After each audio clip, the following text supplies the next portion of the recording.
Run over. It was good, but you know, I had on the wrong plastic, so the snow was pretty sticky. You did what? I had on the wrong plastic, and so it was just grinding along like on sandpaper. The wrong runners? Wrong plastic on the runners. How much did that slow you down? Does that make a big difference? Oh, for how easy it is to go, it made me do a lot more running. Yeah.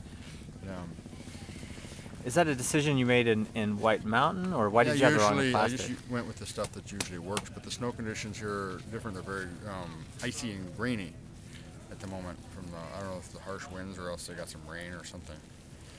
But anyway, that's all right. And the dogs did good.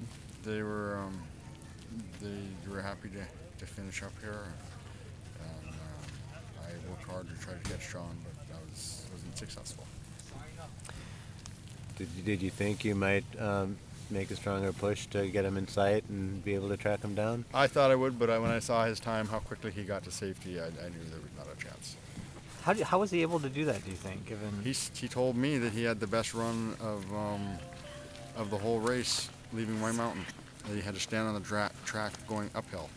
That's how strong his dogs were. How did that happen? I mean, how does a musher kind of make a dog team that kind of vibrant at the end of a 1,000-mile race? Well, you'll have to talk to him about that.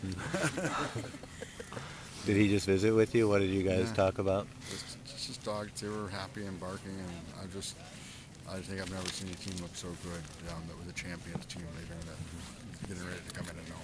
How are you feeling physically? Good, very tired. Are you proud of this Iditarod? Of how this Iditarod? I'm proud that I gave everything I had, because that was the intent. I made a few little tactical errors, that I probably could have got here quicker. Places I should have rested just a little bit less. Places that I should have rested just a little bit more, perhaps.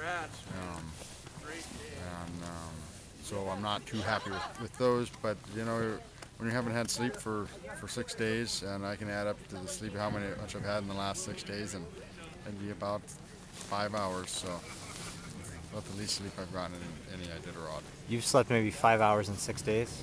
Yeah, about that. Counting the 2 hours at White Mountain. What do you think was the decisive point where John sort of got a lead that was hard for you to make up? Oh, into Iditarod.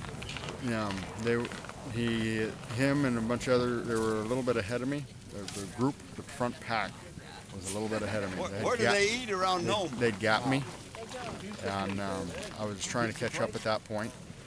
And at Iditarod, I saw that John's dogs were barking to go, and nobody else's were. And I thought, well, he's at Iditarod. He just did a 120-mile run. His dogs are barking to leave. He's trying to put his pants on, and they're trying to pull the hook. They didn't even wait for him to tell him to go. They were just going to go to Nome without him.